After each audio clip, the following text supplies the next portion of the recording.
and I'll ask you this. So let's play hypotheticals here.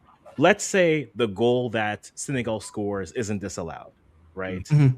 And then you still get the penalty 2 minutes later, and Diaz makes it, or he still misses it. Does it still change the vector of the game?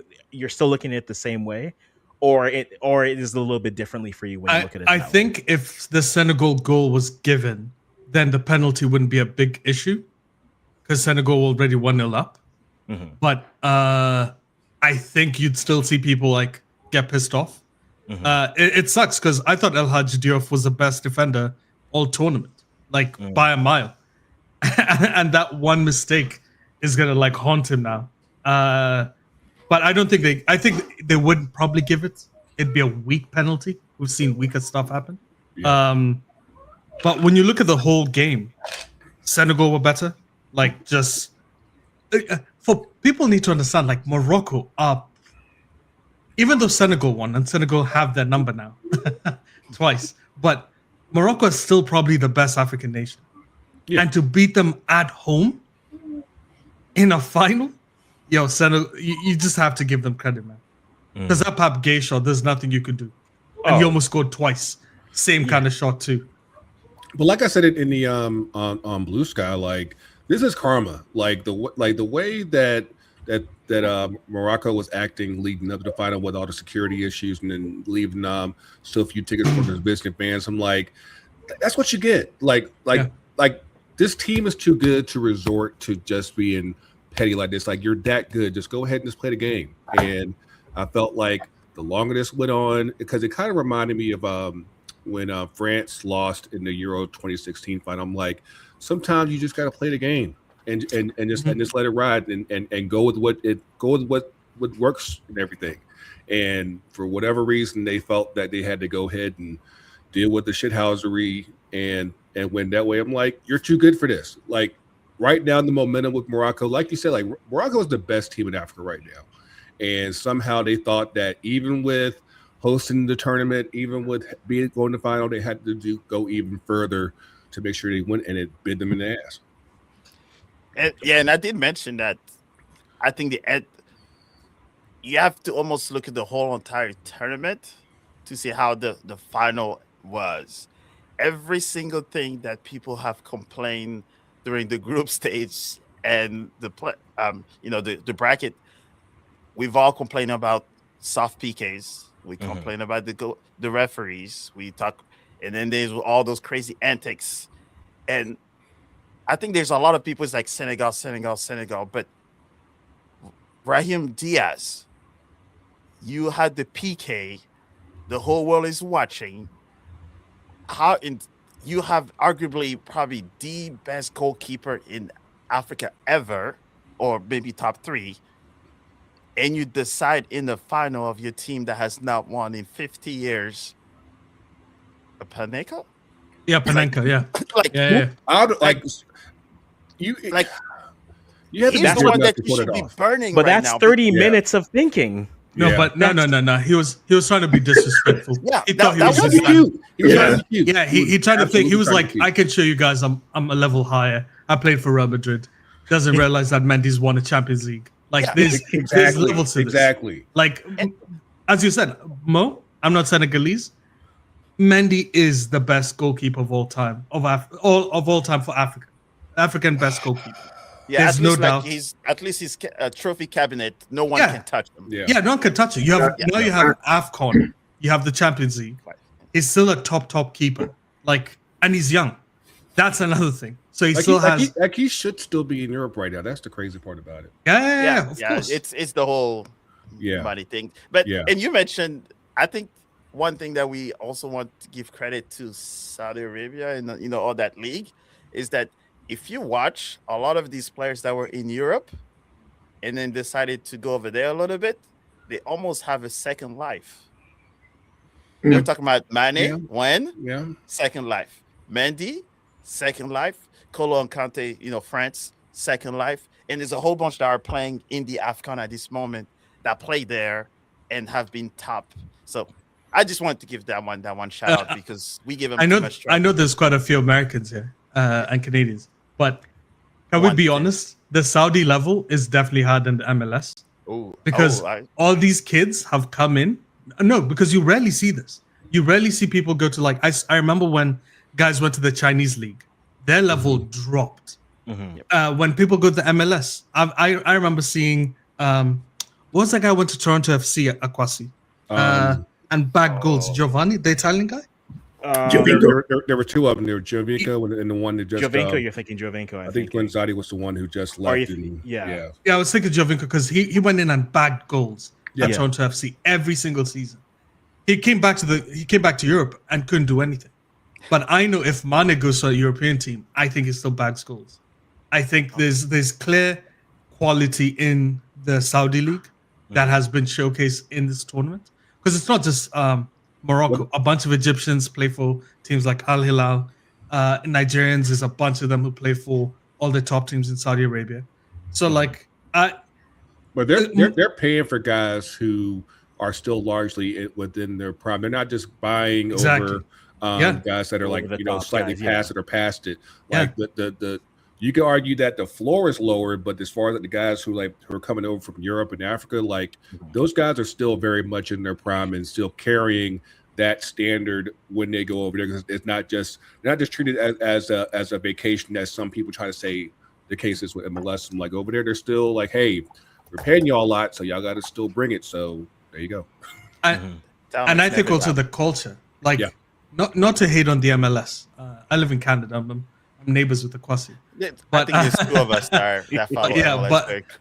But the thing is, there's no culture here for football. But in Saudi, the culture of football exists. It's deep. Like when guys go watch Al Nasser or Al Hilal or Al Ahly, whatever, when they go watch those games, you see stadiums are packed and these guys know football. So if you go there, like Jordan Henderson went there, realized that the level was actually higher than he thought. He thought he was just going there for a paycheck. Yeah, because he thought it was going to be a vacation, and he realized exactly. He thought I don't need to train. I'm making 500,000 a week. Yeah, perfect. Guy realizes, oh wait, you actually have to train. He didn't get picked, by the way. That's why he moved back to I think went to the Netherlands and then went to England. It's you see a common thread of if you work hard over there. I like that it actually showcased that the African level has improved significantly across the board. The floor of the African ceiling is high.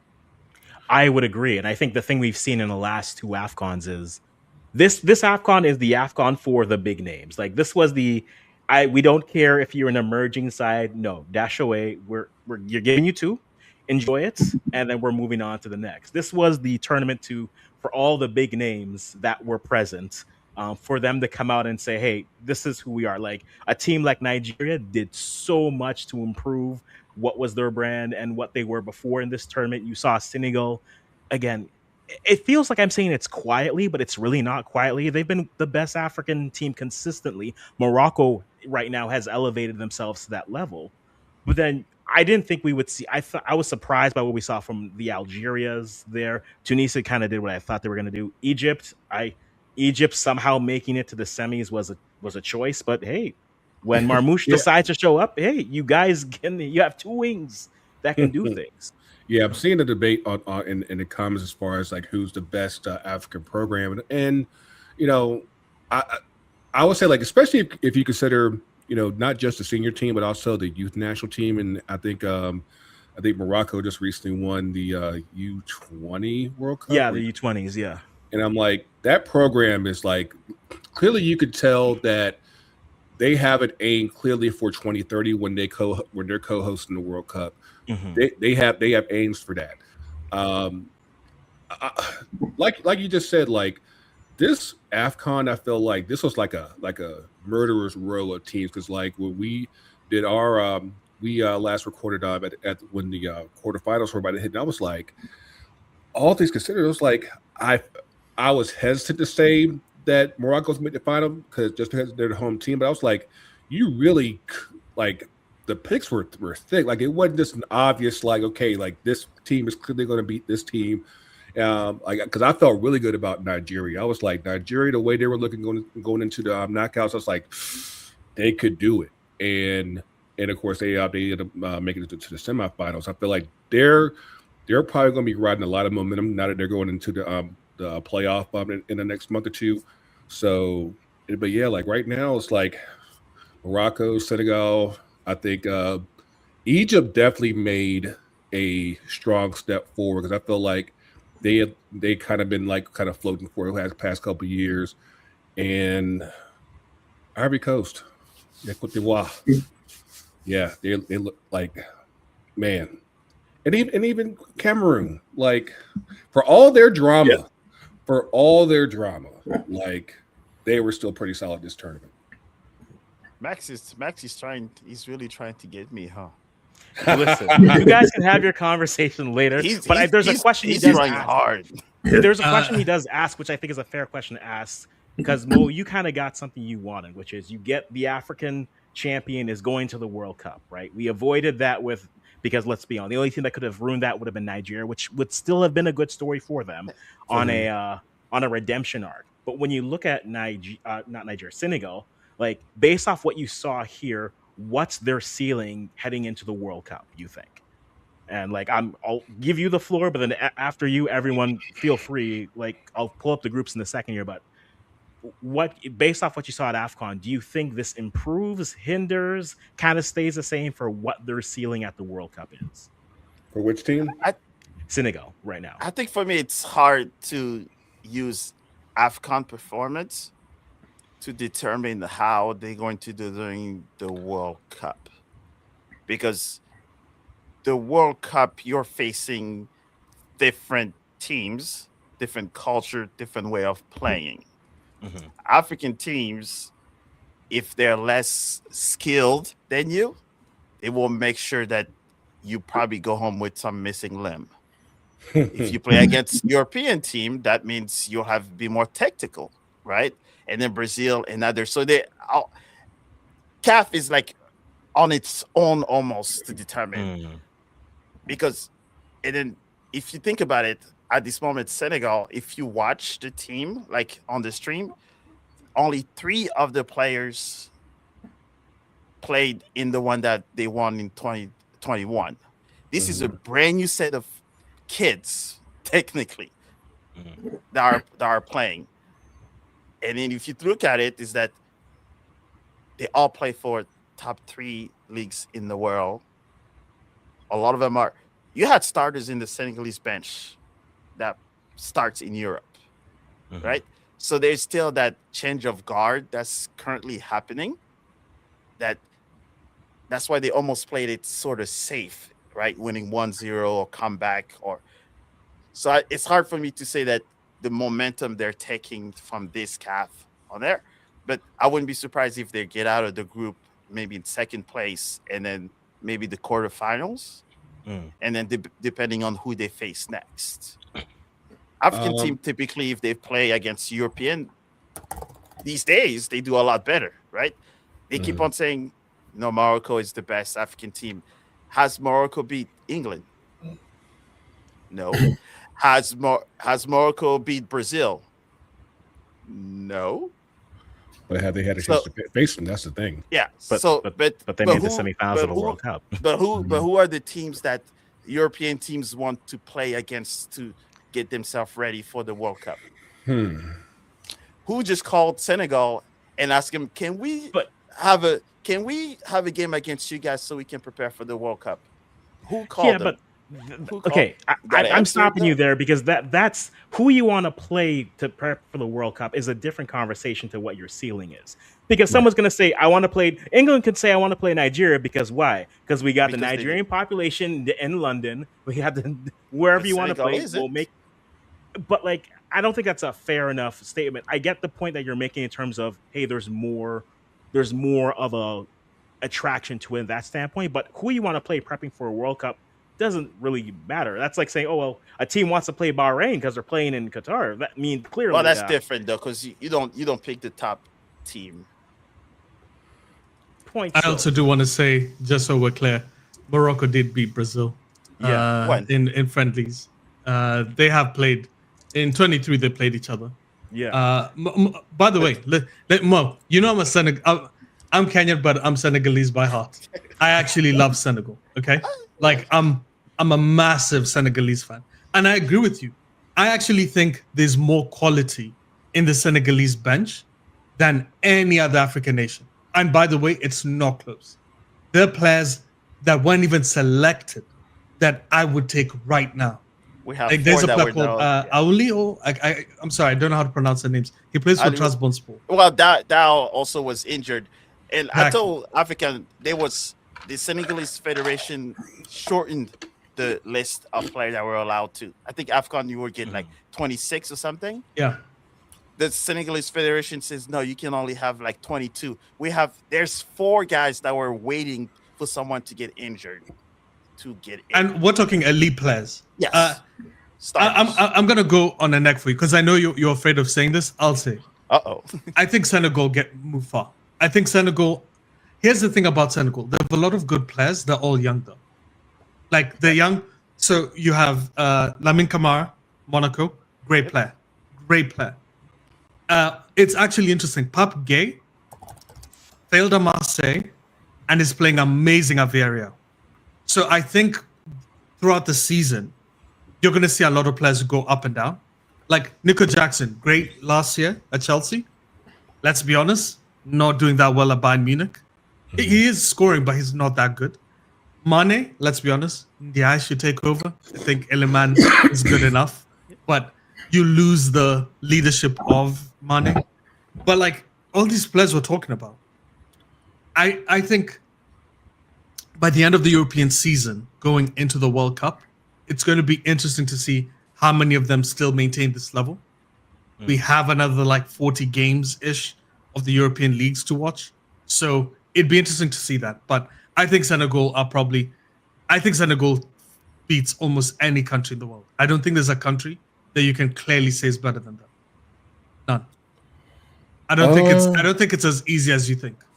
I would say that, especially considering that France is in the same group as them, that would probably be one of like maybe 3 or 4 teams I could say that might be better. But yeah, and I think just the fact that they had to play them in the group stage, they will already have that exposure to them to where if they did run into them again by the quarters or something, you're like, hey, I've seen what you do. Like you're not gonna intimidate me like you did before.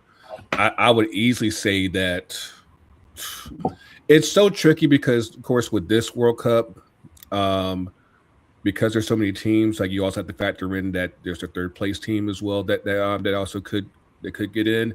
So it really does throw a wrench as far as like what matchup that you could probably get, and it might be the right team, might be the wrong team. But I definitely think that at minimum, I would say that this team is good enough to where they should be at least be in the quarters. It should be, round of 16. Do you mind if I just retort just to see why I think France gets this thing where previously they looked so good that we kind of just assume they're good, but this is their last squad. Okay, this is their last squad, Gregor. Just so we're clear. Yeah, they're top heavy. Mbappe, very top heavy.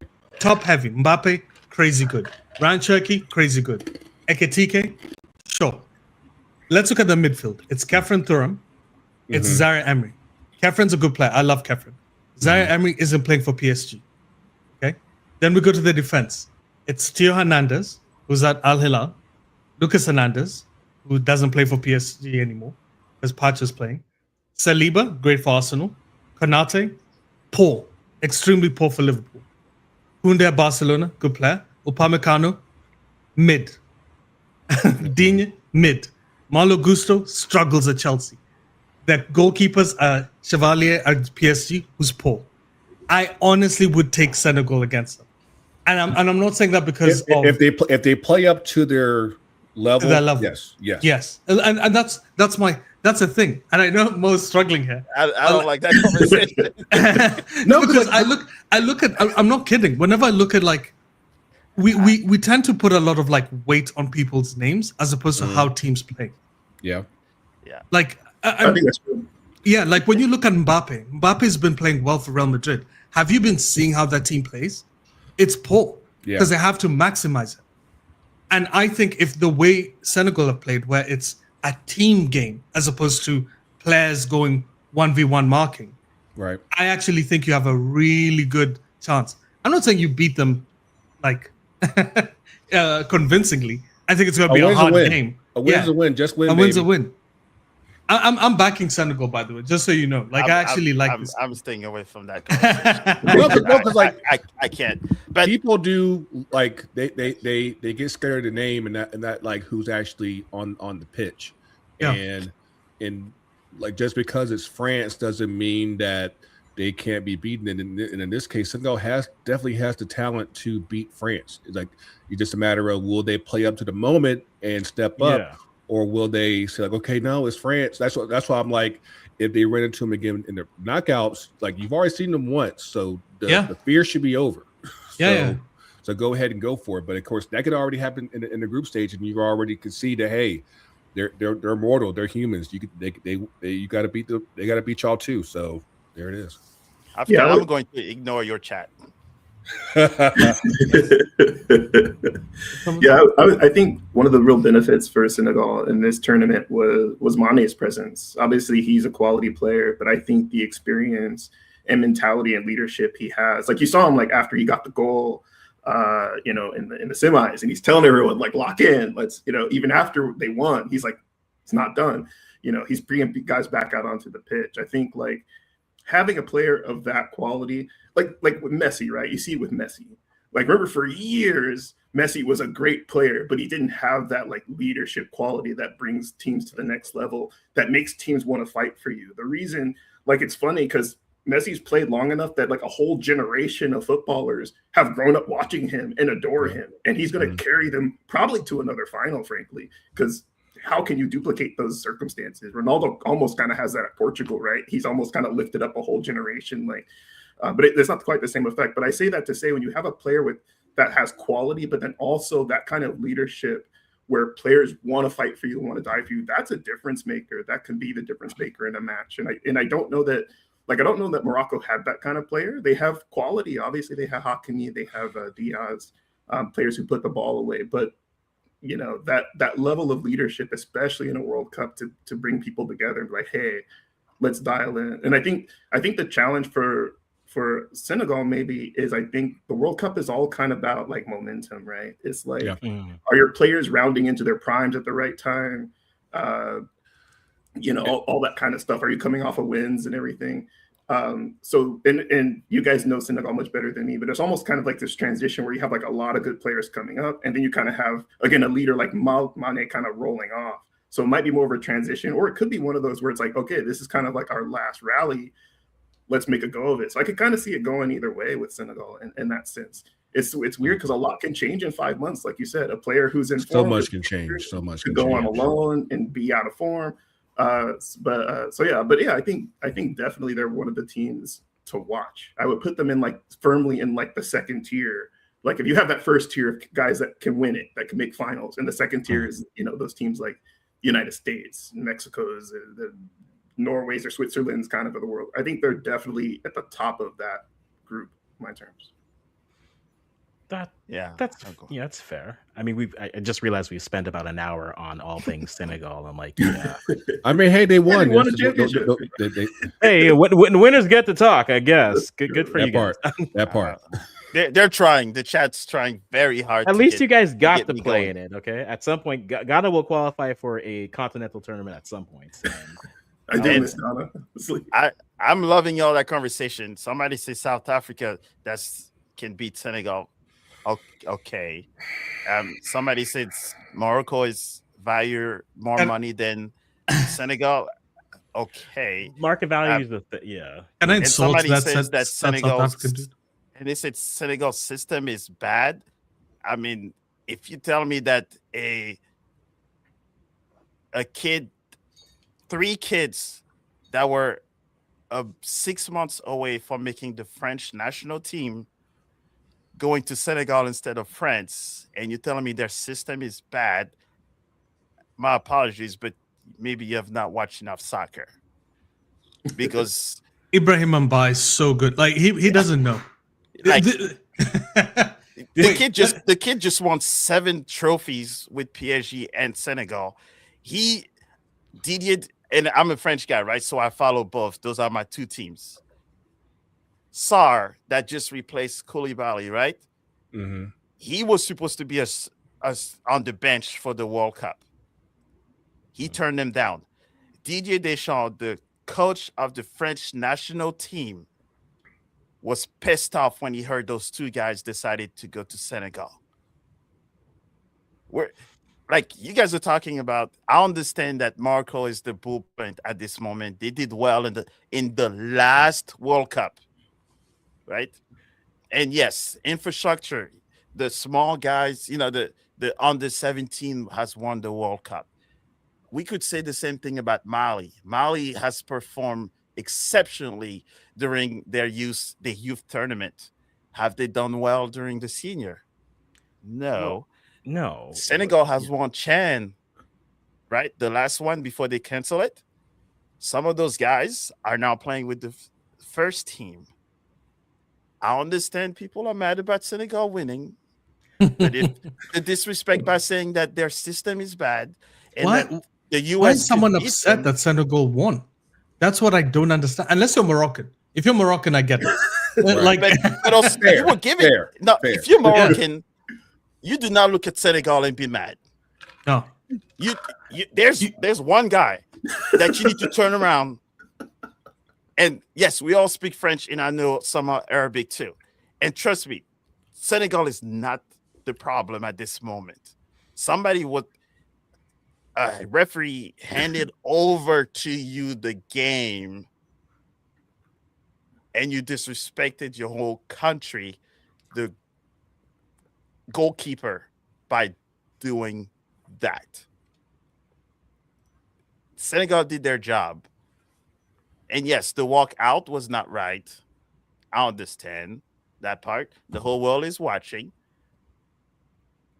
But chill out by saying South Africa and all, because Senegal won. They played their game. Karma has come back. That's why Morocco did not score. End of story. So we've talked about Senegal. If that was we've talked about them. But the question, like after everyone, I always talk about the teams that win. I talk about the teams that lose. And for Morocco, look, right now, Morocco, I say this all the time. Morocco is the golden child, right? Everyone's had that golden child in the family that every aunt's talking about all the time. Like, why can't you be more like them? Right. My baby just got to Harvard. Like, and like the Africans was like, oh, he just got all straight A's. You're like, we're trying. But for Morocco, like, what do you do after this? You basically host everything. You basically have the opportunity to cement this era of just where's the Morocco? Okay, cool. We need to buy shoes. Go to Morocco. Okay, cool. All right. Someone wants to have a stock. Morocco again. Cool. When you look at them on the pitch, is it just simply you ran into a team that was equal to you and on the day you lost? Or is it just something deficiently within them that they need more depth? They need more attacking prowess. They need to add a few more players. Do they miss size here because he goes out early in the tournament? They don't have that midfield player to play. And then you have to kind of try to rely on Amrabat, even though he didn't do it as much. When you look at Morocco, like what's the next step? And Nelson, I kind of want to throw you into this right now because we do have respect for what they've done on the pitch, but what do you think Morocco should be focused on next, whether that is heading towards those March friendlies or into the World Cup? Get more of the Moroccan contingency that's in France to switch sides, or Spain. That's the only thing. Like they look, Morocco lost to Kenya at Chan. I'm Kenyan. Our team is awful. The fact that they can lose to us is like, I don't know. It's like the US beating France in the final. Like, it doesn't make any sense. And by the way, Morocco, like, no shade to them. They're a good squad. On the other end, they're top heavy. If you ignore Brahim Diaz and you ignore Hakimi, like Amrabat isn't good enough. Mazraoui isn't good enough. Like I like them. I like them, but they're basically all defenders, first of all, essentially. They have a good defense, their midfield's okay, and then they have one decent striker. That's it. That's a whole squad. They are thin up top. Yeah. Like Saibari might be a good player. He plays with PSV. He's elements of his game are good, but again, the gap. Let's actually be clear about something. The gap between Morocco and Senegal might be bigger than the gap between Morocco and Nigeria. I think Nigeria are on the same level as Morocco. If you look at that Nigeria squad, it's ridiculous. If they don't have infighting, if Osimhen isn't acting like a fool, if Lookman doesn't want to pass him the ball, like if Nigeria actually locked in, this tournament would have been a Senegal, Nigeria kind of like vibe. Like, I'm not kidding. Oh no. I definitely thought that if there was with the way the knockout path was going, I was like, if there was going to be one team that did beat Morocco, it would have been Nigeria.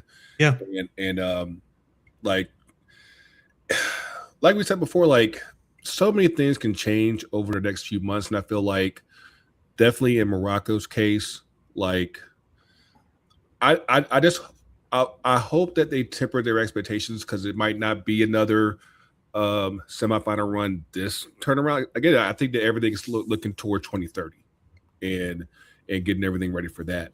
So, but yeah, like seeing them in this tournament, it definitely did highlight that. I was like, who are the strikers? Who are going to score the goals? Because yeah, if Hakimi is further back, like it can't be him. He can't be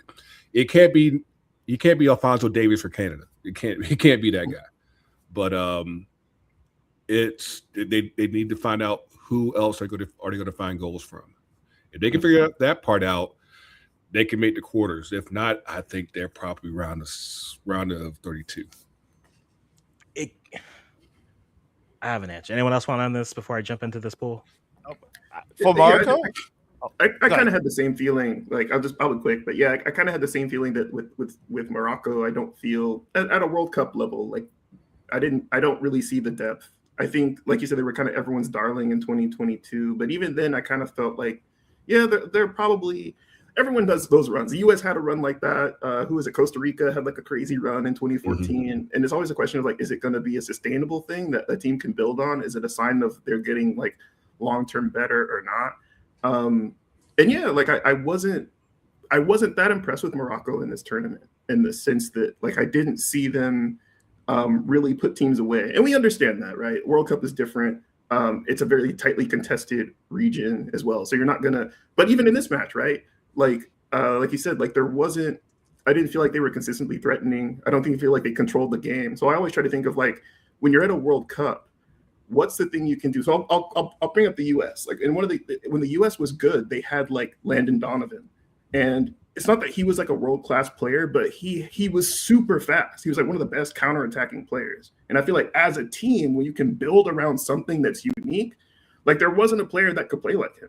And you can kind of abuse that in a World Cup type of scenario. So I always think about like, what's that key that a team has? Even if they're not a great team all around, can they control midfield? Do they tackle well? Are they good on set pieces? Like, what's the thing that's going to differentiate them? And it's not to dismiss any of Morocco's players, but it's like, do they have an exceptional player or an exceptional aspect to their game that's going to be a difference maker in that sense? Because like everyone has, I mean, it's a World Cup, so everyone has players on the bench at Betis or Real Sociedad or whatever the case may be. But it's like that's the level. But who's the player or what's the game mechanic that's going to allow you to, like France has Mbappe. Whatever's going on with France, he's an exploitable player. If you get the ball into space, he's going to cause problems, So, same thing with, like, that's what I say about Brazil. Brazil, they don't seem to have, for their quality, for instance, they don't seem to have that one thing that's just exploitable. It's like, this is the thing that we can do to you that no one else can do, or we can do it better than anyone else can even try to do. So that's my question is like, what does Morocco have? And Matthew, to add on your point, like if you look at the World Cup, one of the reasons why they played so well was El Nesri, the striker.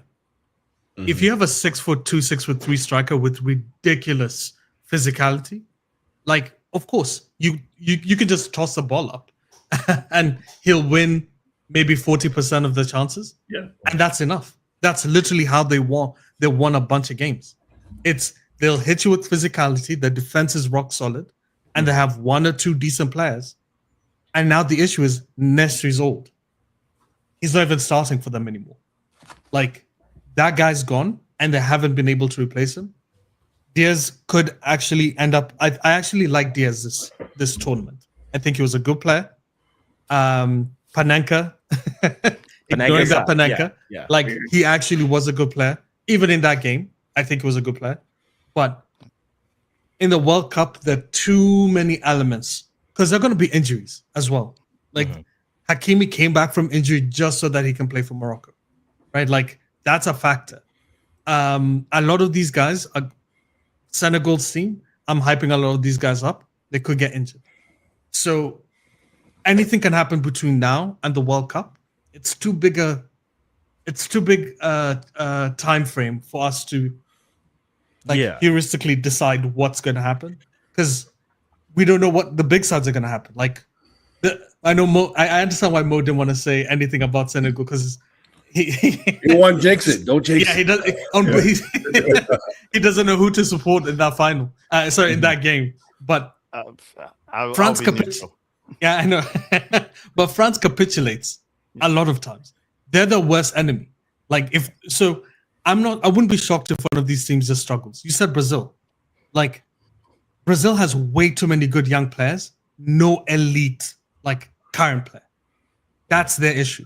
I actually feel Senegal's in the same boat, where if you ignore Mane, the rest of them are all young players who are very good, but you don't know what the ceiling is. Mm-hmm. Brazil's such a wild card, but that's a whole other conversation. That's true.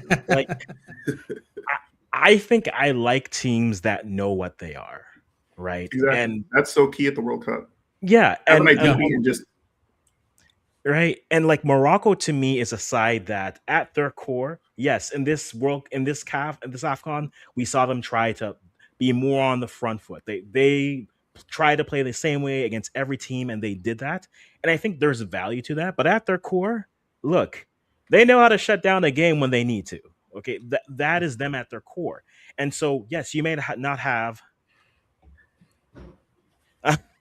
you may not have the high level of talent that some of these teams are, but if you know what you are at your core and everyone's moving on that string, yeah, you need, again, having a large striker helps, but you just need your good players or your best players. You need to capitalize on your moments. And that's what Morocco did. Can they replicate that?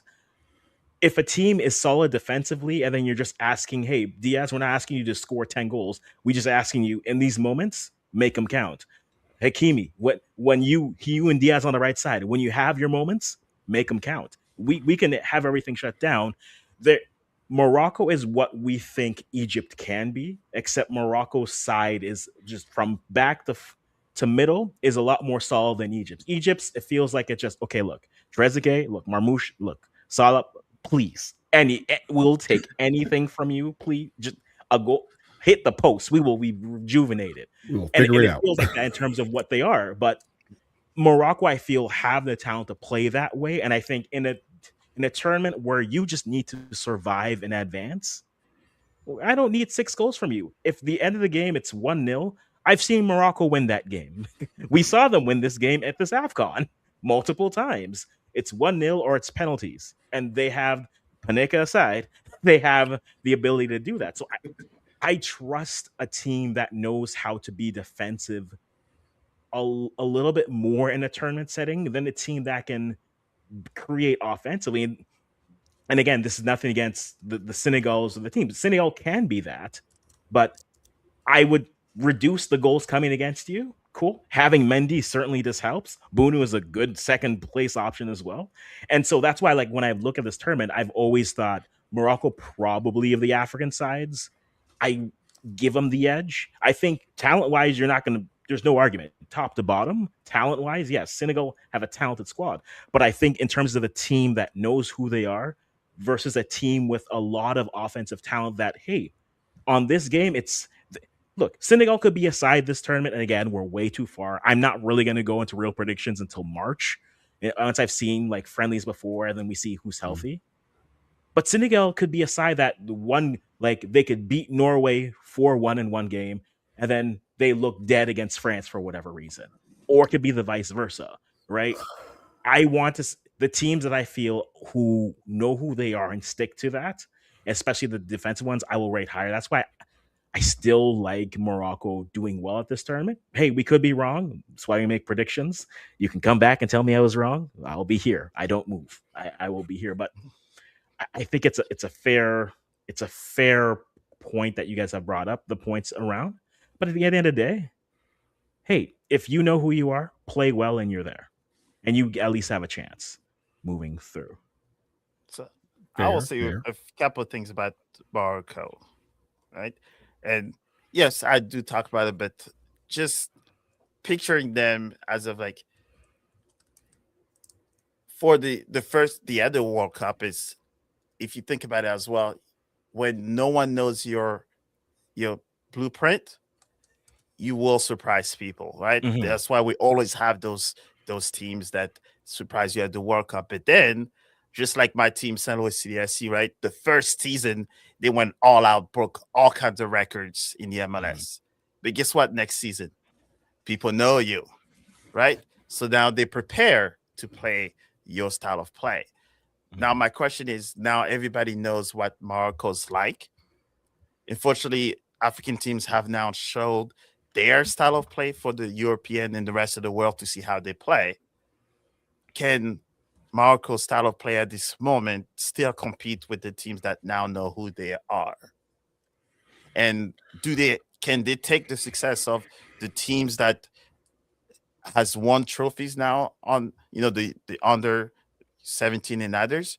Mm-hmm. Can they take some of these guys and plug them into the first team to continue the trend? Yeah, we know that they're doing well now. It's just different teams are building their team different ways, right? Mm-hmm. Morocco's winning everything, but can they translate that to a good run at the World Cup? And Hakimi will need assistance. He's a right back, but they're expecting him to do midfield and forward actions. Mm-hmm. Diaz, yes, he showed, that he has the skills to do it, but now it looks like maturity and maybe leadership is not there yet. Who else can take over when Hakimi is not there to help? No. Right? So we see all of these things that, that adds up to what Morocco can show us. Mm-hmm. We're all African, so we do want Morocco to do well at the World Cup, right? That's the normal nature of what we see, but how they go from there from this tournament? Mm-hmm. And it's, again, for them, it's a big opportunity. They had, again, I could only imagine what Diaz is feeling right now, because the whole world, like 80,000 people thinking the trophy is on your foot, and you do that. And like, you could just hear, like, I looked at him when he missed it. I thought to myself, maybe he's just missing it on purpose and say, let's finish it on the pitch. But then he just stopped, like, oh, no. He literally, also, I said this to you, I forgot how tall Mendy was, because it's like, oh, yeah, that's what limbs are. Cool. But PKs, when PKs are missed because the referee make a bad call, it's a pass to the goalkeeper. Mm-hmm. I've seen hundreds of those, giving away. It's not you try to do a panenka. You pass the ball, and you can clearly see your coach looking at the other bench, and they wave. Yeah, the acknowledgement. It will be giveaway. I do not buy you. Anyone, any staff, you've not won the trophy in 50 years. I could care less how bad that PK is or how you got it. You will put it in the net because it's been 50 years since you won the trophy. Mm. If it's a regular season game, I understand people will give away the PK. Do you really think 50 years your country has spent hundreds of millions of dollars to put the tournament together? Do you really think someone's going to tell you, just mess up the PK so we can get back to the play? Come on. I call that's capping big time. Yeah. And again, that's a fair point. Yeah. No, and the guy's crying on the bench. Oh, well, yeah. At that point, you're just like, yeah, clearly the man, he thought this was like, I went from like, oh, maybe, and then like, oh no, this is what he He thought this would work. Oh. That's crazy. That was too weak of an effort, and it was just like you trying to be cute, and that wasn't the moment to be cute. Don't be cute when the man is 6'6". Yeah, exactly that part. You need to put Mac's comment, his last one. Mm-hmm. Yeah, he's trolling. Would you put above Diaz in the Senegal team? He's trolling. Oh man, he doesn't. I'm sorry, bro. Like Diaz doesn't even. let me explain. Diaz doesn't even get into the Nigeria first team. He doesn't get into the Senegal first team. Let's see, Mane, Nico Jackson. Yeah, he's on the bench. Let's actually go down the countries. Like, if you actually go through a bunch of these countries, he's like a round of 16 African starter. Because I would even argue guys like Mbeumo are better than him. I'd argue Ahmad is better than him. They've actually scored for their clubs. They were elite for their clubs. Brahim Diaz failed at Real Madrid, is on loan at AC Milan. Just so you guys remember. And they play more club games than they play, country games. Mm-hmm. You see more of them there. There's a 17-year-old that's better than him. Oh, yeah. That's not hating on him. And by the way, I only want to talk about the Panenka thing. Mm-hmm. When he tried the Panenka, he wasn't trying to be cute. He was literally trying to disrespect them. Because I remember when Zidane did it and how we all lost our shits. Like, I was like, what the hell are we doing? This is what we're doing? Like, we're making goalkeepers look like garbage. And I remember when someone tried it against Buffon, it failed, and how he cried. Yeah. Brahim Diaz crying, thank you. Like, I was laughing my ass off. Going, are you who do you think you are? In the 112th minute into the game. 118th at that point. 118th? Was it 118th? Oh. Apologies. Mm-hmm. Deep into the game, you do something so stupid. Hey, we max it. Come on, bro. Like, you're probably watching football to your microwave, man. I don't know what's going on. Like, we're gonna have to do a video about showing you what Senegal team looks like. I'll just say this: I'd put him over Anchor Adams on for Nigeria. Yes, Diaz clearly over him. I would put him over him. Based off, but yes, I think he gave me an idea. I'm going. Just for you, I'm going to make a video about the Senegalese team. And then if you want, just tell me in there who you want me to mention, and I will show you how the Senegalese team, yes, they won in a questionable fashion, but if I show you which academies they come from and who they played for and who they turned down, you will be amazed. I understand because I'm Senegalese too, but if you see their progress, you will I cannot believe you have 10 players on the bench that are starting in the Champions League and they're on the bench playing 5 minutes at the AFCON. True, but again, my one thing I'll say is this. I think you can have a great tournament here, and no one's going to deny Diaz didn't have a great tournament. He had a great tournament here.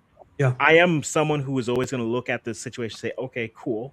I can't just have you're good for this and then you're not good for this. I need the combination. I need the whole thing. So I need to see him be good at club as well as good for the national team, right? I don't want to hear, and this is one thing for me that I'm always very particular on. I don't want to hear, but look at his record for the national team. Yeah, but you're on the bench 8 days of the week for your club. Then you want to get called up. But look, no. Form is everything. So your form has to be translatable everywhere for me. And that's one thing. So Diaz had a good AFCON. Good for him. I think now, cool. You've had that. You're going back to club. Whenever you get back on the pitch, maintain that. Continue that.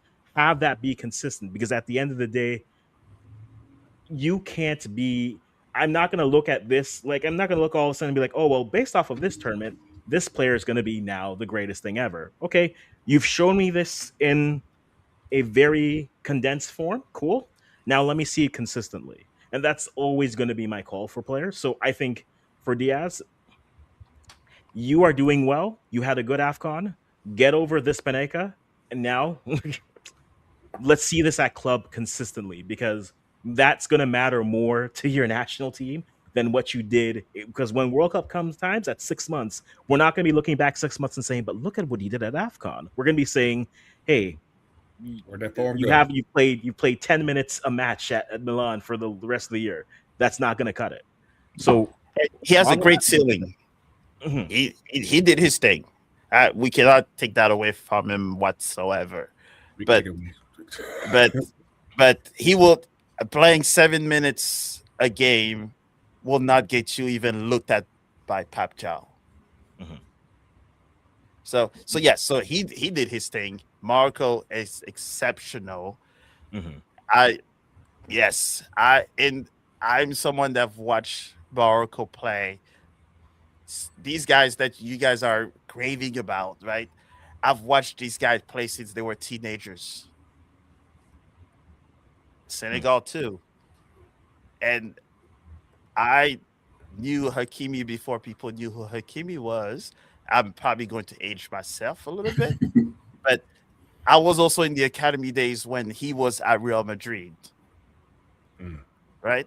I knew even before people knew Hakimi was, I knew who he was because he spent time in Italy, he spent time in Spain, he spent time in France.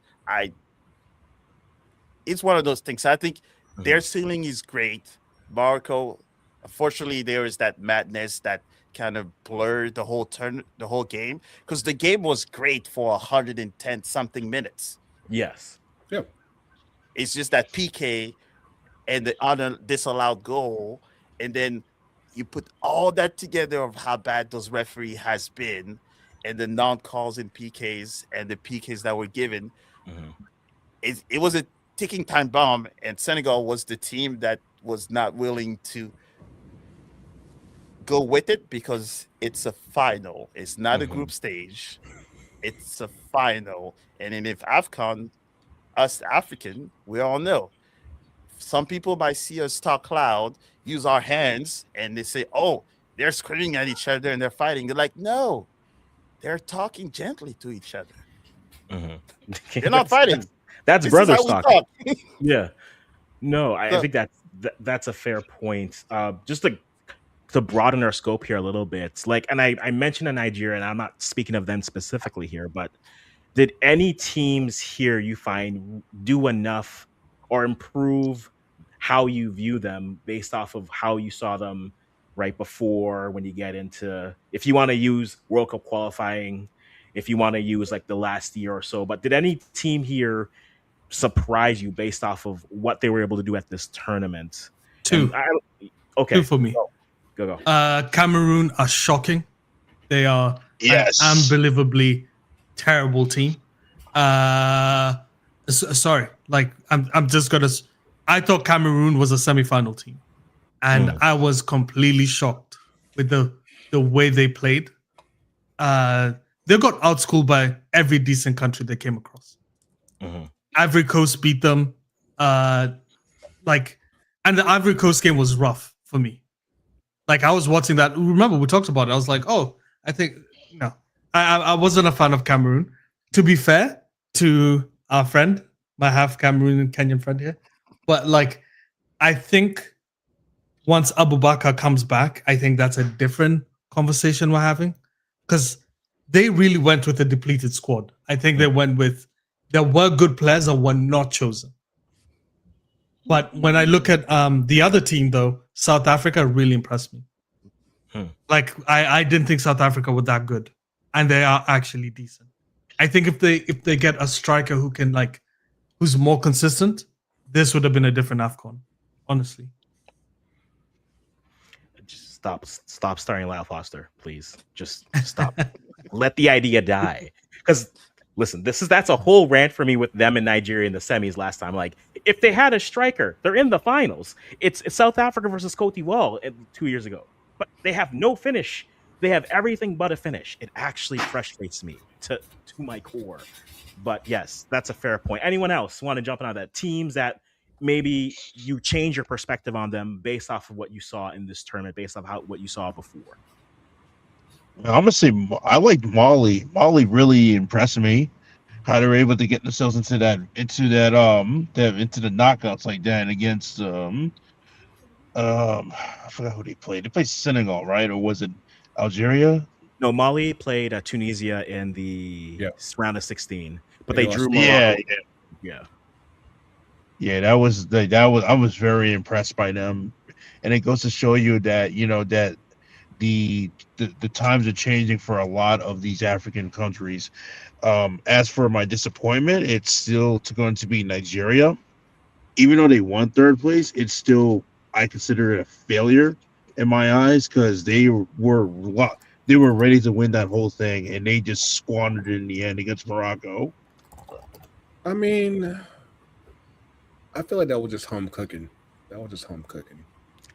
Yeah, I know that's home cooking, but I'm just saying, like Nigeria, like like I mean, the reason why I even saying this is because the Nigerians that I've seen on social media, we're still talking very arrogantly, saying that they're better than Ghana or they're better than South Africa. Yeah, they're going to be the ones sitting in the couch this summer. Still Fair, sending fair, letters saying, fair. but Juan Bissaka isn't listen, win a game, beat Lesotho, beat Brutal. Lesotho. That's all I have to say to you. Beat Lesotho. Like, And Rwanda. don't get me started on that game. But no, like that was it really like not to say the pushback was was Nigeria a disappointment? Because I would say they exceeded my expectations for them. And whether that's fair or not, like they they were a team that I didn't know what to expect from them, right? There's an apology video out for AFCON for me already where it's like, was I wrong to doubt Nigeria? That's out there. And it seemed like they figured everything out. The Morocco game, I will say this. It felt like Morocco said, look, Osimhen's not going to beat us.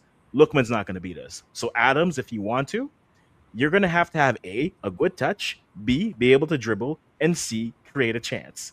And he did none of those things. So that to me, that game, as much as they want to complain about the referees and who was stealing Stanley's towel and everything, hey, the game was on one player and you couldn't really do it for what they gave you. That was a game where I'm like, I know you want to start two strikers, but listen, maybe you put in Chikwueze and say maybe you add some more attacking flair and see what happens. Iwobi, I think, had a great tournament for them, but ultimately, like, I don't know if Nigeria's. I get why people would say it's disappointing because this is the best they've looked in the last 4 years to me in Mhm. this tournament. But I wouldn't call it a disappointment. I think I'm happy that this is the Nigeria that we have because now, when every Nigerian complains, they can at least say, "Hey, the AFCON, not 23 when it was a struggle 1-0 win every game, and we kept on saying they can't keep getting away with it." Mhm. In this tournament, they were what they did to Algeria was just like you. There are every game was just there are levels. You thought, oh, they can beat Algeria was going to be a good fight. Nope, they said there are levels. And then Morocco met them, and Morocco said, hey, there are levels. And then when Morocco beat But Senegal, it even was then, like like to the end. I feel as though I feel like first of all, I feel like this tournament was set up for Morocco to make the final. So the fact that um, Nigeria lost to them, it's like, you know, that was out of their control basically. Mm-hmm. And I feel like coming off of the failure of qualification for the World Cup, having that bounce back was very good for them and winning third place. Yeah. And of course, it all leads to like what's next out for them after this because of course they're missing the World Cup again, and so how did they carry this momentum going forward into the next cycle? That's like which Nigeria are we going to get in the course again? Because there's no AFCON coming up in a couple of years. It's like y'all like there's going to be a couple of years where we're just like, hey, what's where is the direction going forward? Because it's going to be a minute now because there's nothing to really play for a couple of years. So right now they got to stew, they got to tool back up in the youth ranks and really find who is Nigeria going to be going forward because yeah, like you just never know which one you're going to get. It's Fair. time for every single African countries, especially those guys that are not playing, to take the blueprint of the 4 semifinalists, right? And says these are the guys that we have to emulate because they each find their separate ways to get to where they are, right? Egypt has a few international, but a lot of them are also playing still in Egypt, right? Nigeria have, I think, like a mixture because they even have a South African goalkeeper, right? Yeah. But if you look at the teams that have kind of made it to the top, we'll say, if you look their development, it's different. Yeah. Right. And the teams that currently have made it, the 2 teams, have been able to take players from the diaspora and bring them back to play for their national team.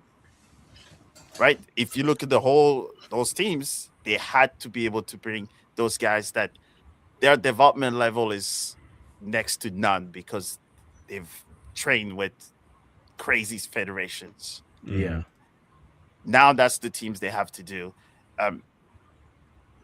South Africa, they show they can play well with homegrown teams, but then now everybody's going to a World Cup, so you got to have players that are used to play against other type of players on a daily basis, so that they can take their experience and then bring it to the national team. So when you're playing against a European team, you're like, hey, we're playing England. We have 6 of those guys that play the EPL. They can tell you the level of play. You take Ligue 1, you take Spain, put it all together, and then that's how you're able to have a team that can beat someone outside of CAF. Morocco has trained European players, Senegal, Egypt, Algeria. That's how you have to build your African teams now.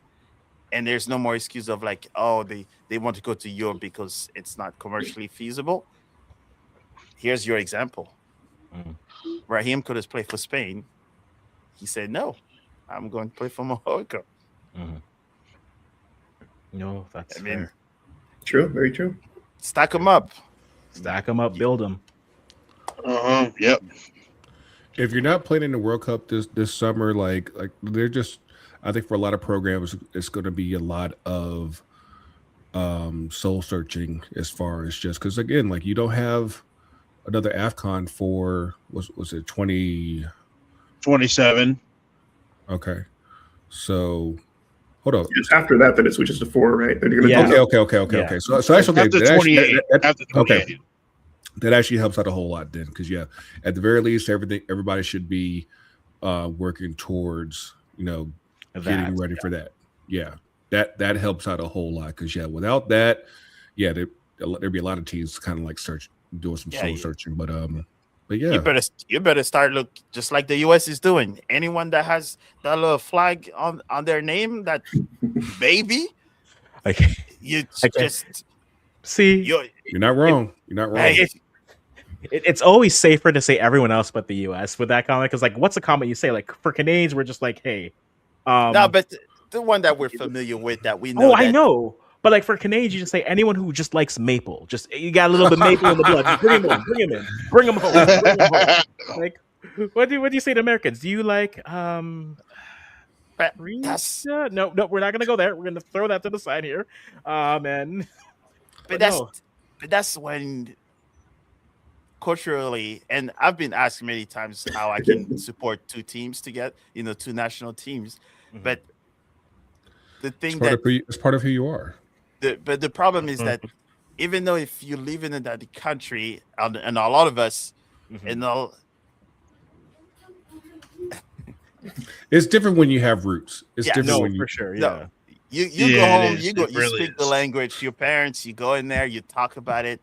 That's why you're able to bring those guys. And yes, I do coach, by the way, but he does. So I do coach too. So he was coaching a shepherd. But even like with the women's team, like there's so many players that are born and raised here, but of course they have roots elsewhere, and so like obviously with the way that the U.S. Women's team is set up, it's like it's so tight to get up in there. So it's like you kind of like you could be someone like Michelle Losey, and she's good enough to play for the U.S., but of course it's all tight. So say, hey, I'm going to play with Nigeria. So it definitely comes a case of where,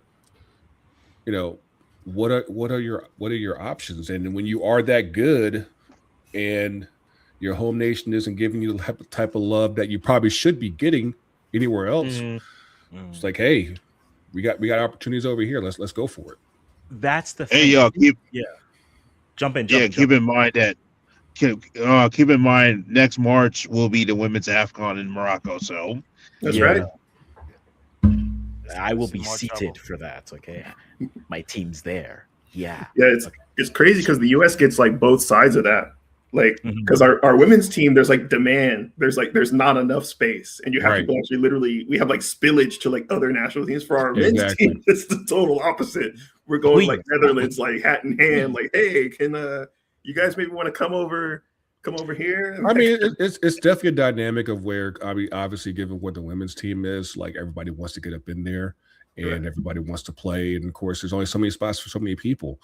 The men got it a little bit different, where it's like, we see you over there playing, doing something for Germany, but why don't you come over here, do something over here? But I think that, especially for the African men's teams, I mean, obviously we have a influx of immigrants that, all doing their thing here. So I would say leave no stone unturned. And if there is an opportunity, go for it. If not, hey, it is what it is. But, like, don't just ignore it just because, hey, you grew up over here. But like, no, like, it's if it's blood, it's blood. So let's go for it.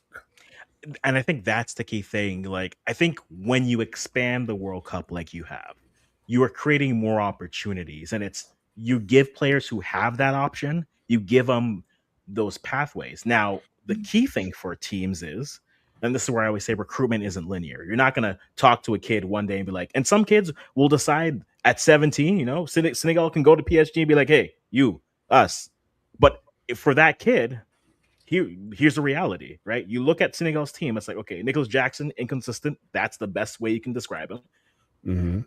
Mane had a great run, but this is probably it.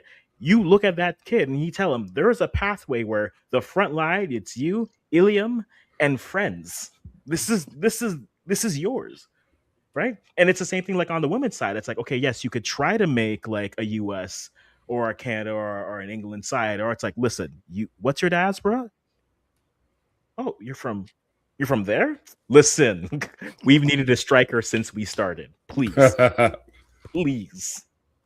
And so at the end of the day, it's pathways, right? Jamaica. No. Jamaica, no, you're not getting. See, this is where the love stops. No. Just no. And parents, do your job too. If you want, do your job to parents. And for that reason, yeah. Some people just don't know how to pick up the phone when they're saying, "Hey, my child wants to play." But that's another story. As of like culturally making sure that they are not disconnected to where, if you have parents of other countries, right, making sure that there's still that connection to that country, right? You cannot just go to a kid that grew up his entire life in one side of the world and say, do you think you can come play for us? They're like, I've never been there and don't even speak the language, or your parents never put you in that culture. That's why other countries are able to pride those kids easily, is because they still that connection there from the very get-go. And that's where it's like, hey, recruitment isn't linear, but you're not going to kill yourself and say, hey, y'all want to show up for like a U17 camp? Not even the tournament, just show up for a camp and just work out. Let's work out. Let's practice. Yeah, just a workout. We just talk about practice. Sure. Here's VIP tickets. Come watch us play. Nah, we don't got that kind of money in the budget. VIP. There's always VIP in the stadium, right? It's not even gonna cost you anything. It's just a cardboard on top on your. It's just a linear. It's just those little things. Come watch us play. Show them the best of what you have, even though it's just that part that is the best, and the rest, it's a disaster. Very true.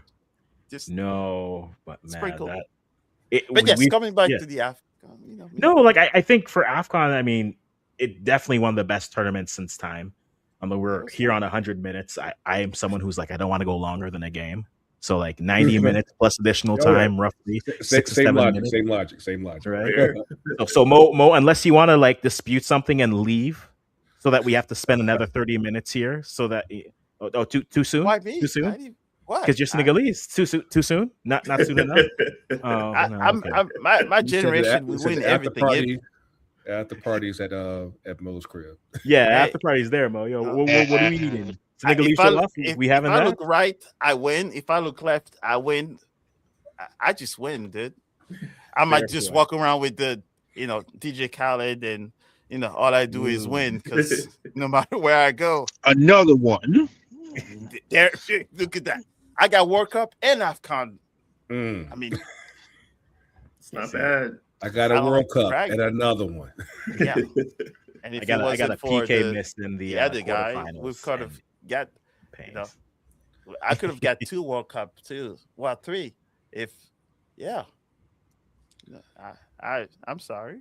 Oh man, Mo, I'll leave you the last word, because we're gonna shut this off here. But last word, this AFCON honestly has been amazing. One of the best. For those of you who were unfamiliar, if you were unfamiliar with the game, no, it's like this all the time, guys. Like this is a Tuesday for us, but this has been probably one of the best tournaments, the best looking tournaments. I love what CAF did with the diaspora tour. If they want to come over like North America at some point, holler at your boys. We out here. Like, yeah, we are. We are here in these well manicured streets some days. But honestly, it was great having the games.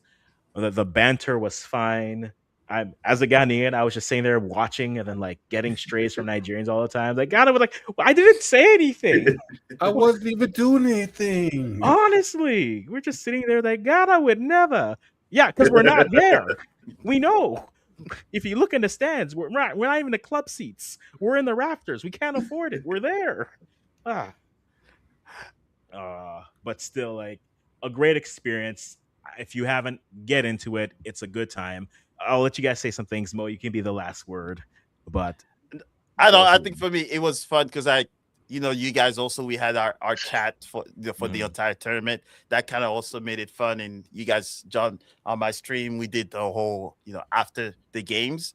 So I think they was probably one of the first one that I actually enjoyed since leaving France, watching it, because you guys kind of made it fun. We had our chat every day. We had, streams, watch it. It made it quite enjoyable as well to watch it. So we have to make that as a reoccurring thing now. And hopefully one of these days we'll have everybody in one stream. That will be massive. Are you sure you want everybody in the one stream? you guys are cool, but you know what? Look, yes. No, we'll have fun. Well, honestly, we'll have fun, because I think there is a lot of knowledge and there's a lot of perspectives, and this is what we do. The banter is always going to be fun, right? And that's what. No banter. There's no CAF without banter. Oh, agreed. It doesn't matter if you're African, you're Caribbean, or nothing. The best games we've all been to is when there's banter and we have fun. This is what football is all about. We know in the chat we, nitpick, but that's why I do what I do. It's because football is fun. That makes it fun for us. We share our knowledge. We share everything, our sorrow, celebration. Appreciate you, African, for making it happen, because it was a perfect closure of the madness of African soccer, and I will share it with anybody. That's it. Anyone else want to close? Anyone else want to close that off after that? Anyone want to go after that? I got something. All right. Oh, go ahead, Greg. I got something. I mean, honestly, like I said, this is one, like how Mo said, this is one of the best tournaments I've watched in years, and I really do enjoy. I really did enjoy chatting with you guys and everything. And man, I just can't wait till the next one. That's going to be in Kenya, my hometown. I didn't really say this to you guys, but I mean, Grego knows. But in 2025, I actually like buried my mother, and yesterday was supposed to be her 62nd birthday. So happy birthday to my mom, and I hope to be. I want to get to Kenya for the AFCON, so I could cheer for my home country of Kenya, and maybe hopefully Cameroon makes it. But this has been such a great run. I looking forward to seeing if Netflix decides to put the AFCON on Netflix instead of beIN Sports, because this is I mean, this is the most drama filled final I've ever seen in my life. The brew house was going insane. Shout out to them for throwing it, because they were just like, they did not expect to see any of this stuff happen. But thank you and God bless everyone here on the stream, and see you in see y'all maybe in May when Senegal plays the USA in Charlotte, or we're gonna be chatting again for AFCON, for the women's AFCON, and probably future tournaments. True. Absolutely.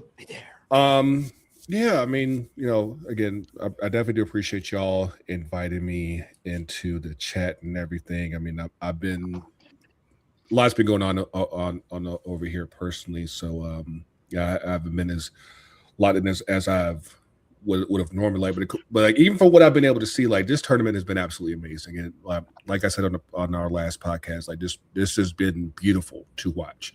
And the thing about the AFCONs, and that I think what everybody else misses, that because of the connections throughout the countries in Africa, you're able to, it's not just a geographical thing, it's a cultural thing, and you're able to, just see it, unfold in a really beautiful way, whether it's West Africa, North Africa, Southern Africa, and East Africa. Like it's all just a beautiful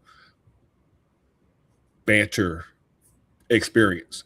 And like, I always close with my podcast, like, the culture's real, the culture's everywhere. Like, you really see it in real time with this tournament. Like, the culture is everywhere, and it's absolutely beautiful. And hopefully we'll be able to see some of that this summer. Fuck all these travel bans and shit. But yeah, like, hopefully, whether it's in the next AFCON or the friendlies, like, yeah, like, we have to keep this thing going. So hopefully we will see y'all soon.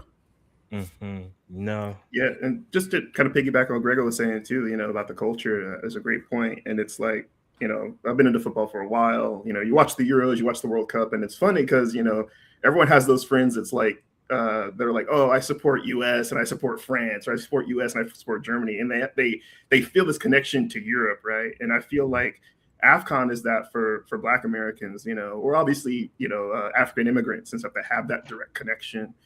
So to me, there's a tremendous pride, like, watching this tournament, and just to see players that obviously look like us, coaches, players, not just players, but like players, coaches, teams, and to see where they play and how they play, how their fans show up to the game, how their fans bring culture to the game. And to have that to relate to is tremendous. Honestly, it's amazing. So like I said, it gives me a tremendous sense of pride to be like, hey, I have this connection, this other connection, and to see how it's growing and how it's becoming popular, and there's more and more eyes on it. There's more and more commentary. There's more, like, everything I think is shifting and recognizing, this kind of sleeping giant that is CAF, kind of having not had the connection, I can kind of see how it's grown in relevance and prestige over time. And there's still ways to go, but that's tremendous. It fills me with a ton of pride to see how the tournament is growing, and how players too they're changing their minds about how, like you guys were saying earlier, like, well, maybe instead of playing for England, I'll play for Nigeria, or instead of playing for England, I'll play for Ghana, or instead of playing for France, I'll play for Senegal, etc. So to see that, it's really awesome. Man, the connection to back home is always going to be great. I'll always have my cousins I'll reach out to who are there. I got friends. Clinton, Ghana Niger Ballers, is a Nigerian living in Ghana, doing Ghana and Nigeria content. And like, we always go back and forth and talk about it. But again, when you connect to it, the banter is real. The tournament is great. And ultimately, if this is a taste of the World Cup, again, travel bans, all those fun things, never fun. But like the World Cup could be so fun. But if this is all the good football I get for the year, I'm good. I've been fed. I have been seated. And the only thing I have left to do is just decide if I'm going to go to Mexico in March because it's cheaper to do that. It's mortgage payment versus FIFA this summer. That's the real battle. That's the real battle for us here. Life decisions. Right? Life decisions. Hey, any other time I'd offer you a spot on the couch, but it's great. I can't responsibly ask anyone to come here right now. Listen, my current Twitter account, my certain Twitter accounts would send me on a great tropical Central American tour, and so for some reason you happen to have a OF page. Like, hey, don't ask no question. Hey, we got things to fund. We got things to fund right now. Sell some feet. Yeah, man, you want to get on this elbow? Even that would elbows get wrap for nothing. His elbows wrap for a reason, man. Boy. But ultimately, it's going to be a great tournament. This has been great. This has been fun. This is not the last time we'll all be here. I know there's people who couldn't make it because just time zone differences, but we're going to get the whole crew back. And believe me, those will be the days where I just say, hey, guys, so football topic. What do you want to talk about? Yes. But no, this has been fun doing this with you guys. I know I've done some stuff with JD here with Nigeria's happening there, so that has been good too. But honestly, this has been a fun tournament, a fun experience. And hey, we got one more before we go to every 4 years. So enjoy it, cherish it, like do in the morning, cherish it. And then from there, we'll see what it is. But guys, it's been great. Thank you again for everyone here. Just before we officially sign off, tell the people where they can find you if you got content and stuff going. So because I'm glad you all are on my channel. This is great. But you guys have stuff that you do. And I want to make sure you guys give the opportunity to plug that so that people, if you're looking for them or you see that face again, you saw on the channel one day, go there. So Mo, I'm going to start with you. You're the champion. Go on. Tell them where they can find you. You can all find me on Mo Football TV, all social platforms. Perfect. And Matthew, where we can find you. You might get annoyed for me for a little bit, but Right here. Yeah. I'm mostly on IG these days at Black Galaxy Fans. We're also on Blue Sky at comments.sc.bluesky. Yeah. This is my Instagram account, Adama Lion 17. I just post footy, personal things, but also I manage the Atlanta Blues Chelsea website. If I'm not posting Chelsea, I'm preaching the gospel about how AFCON is our heritage. The best African players in Chelsea played in AFCON, and that is why we should take importance to it. You can find me on the socials at FTCUTD, Instagram, still on the Bird Box on Twitter, ftcutd.com on Blue Sky. Come get at us if you need jerseys customized. Mo, get at us. And yeah, I got you. we got Senegalese now in St. Louis. Oh, that's right. No, that's cool. Also, JD wanted to let everyone know that we can find him in the microwave, apparently. But if you like, but legit, I'll plug him because he's someone I do a lot of work with, and I love the knowledge that he gives, and it's always fun banter there. But you can find him at WeMax or IMAX in football. So if you want to if you don't see me on my channel, I'm probably on his channel. So make sure you guys stop there. And for me, Africans FC with 3 A's. We made the choice. It was we're running with the choice here until we rebrand whenever that day comes. But you can find me there, Blue Sky, pretty much any social media and all podcast forms. Where if you are watching this, you can listen to this because we'll put that on podcast form as well. Okay, JD, you can be fine there. But no, that's where you can find me. And then all things. So I do primarily African and Canadian content here. So if you come here and be like, why aren't you talking about Cameroon? We don't care about the Canadian Premier League. I'm telling you now. Hey, respect for the Canadian Premier League. I talk about it. Okay, do not be surprised. As someone who advocated for about at least a good 10 years that Canada needed their own league, you keep doing that thing, man. They need that. Listen, now imagine how much we have to talk about trying to get a women's league, okay? And we finally got one.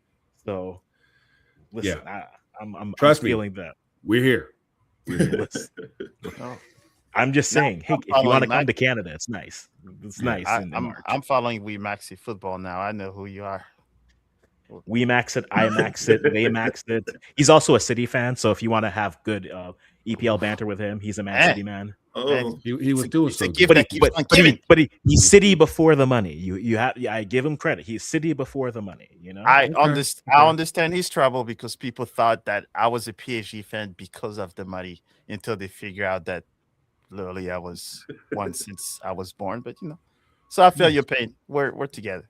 Yeah. Yeah. Perfect. All right, guys, we will wrap it up there. Thank you again for being, and as always, I'm just gonna stop talking right here.